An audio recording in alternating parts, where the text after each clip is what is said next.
پہلی بات اولاد کی تربیت کے حوالے سے، ان کی اصلاح کے حوالے سے انبیاء کرام کا کردار یہ ہوا کرتا کہ وہ اولاد کی اصلاح کی دعا اولاد کے حصول سے پہلے کرنی شروع کر دیا کرتے۔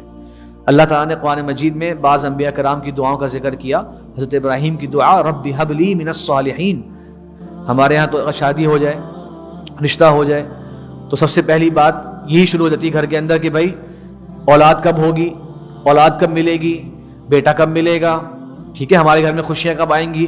تو یہ ایک پہلو جو ہے ہماری صرف سوچ جاتی ہے کہ بس اولاد مل جائے، کسی طرح اولاد حاصل ہو جائے۔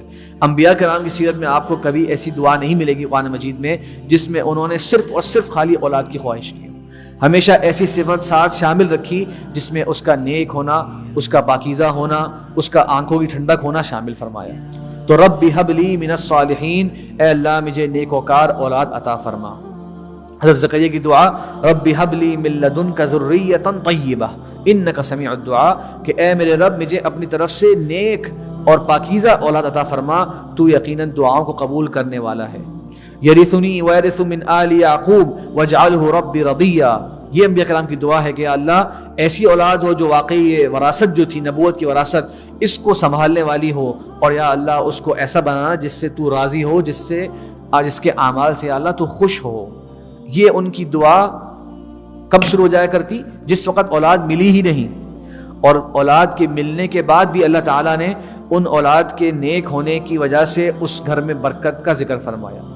سورہ کہف کے اندر ہم پڑھتے ہیں کہ جن لوگوں کے بارے میں تذکرہ فرمایا اللہ تبارک و تعالیٰ نے، حضرت خضر علیہ السلام، حضرت موسیٰ کا لمبا واقعہ ہے، تو ان میں سے جن کی دیوار جو ہے وہ ٹھیک کی تھی، اللہ تبارک و تعالیٰ نے فرمایا فَكَانَ لِغُلَامَيْنِ يَتِيمَيْنِ، بلکہ ان کے بارے میں فرمایا آگے جا کے وَكَانَ أَبُوهُمَا صَالِحًا، کہ اللہ تعالیٰ نے ان بچوں کا اکرام کیوں کرنا چاہا؟ کیونکہ ان کے آباء و اجداد جو تھے وہ نیک تھے، اس لیے اللہ تعالیٰ نے فیصلہ فرمایا کہ یہ جو نعمت ہے یہ باقی رہے، کیونکہ ان کے آباء و اجداد جو تھے وہ نیک تھے۔ ابن کثیر رحمہ اللہ فرماتے ہیں کہ ان کے چھٹے دادا جو تھے وہ بہت نیک انسان تھے۔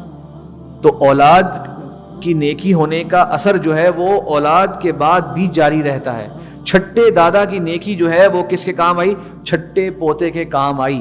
یہ ابن کثیر رحمہ فرماتے ہیں وَكَانَ أَبُوهُمَا صَالِحًا سے مراد یہ نہیں کہ ان کے والدین جو تھے وہ نیک تھے، بلکہ ان کے آباء و اجداد میں چھٹے درجے پر جو شخص تھا وہ نیک تھا، تو اس کی نیکی کا اثر جو ہے وہ ان کے پوتوں میں جاری رہا۔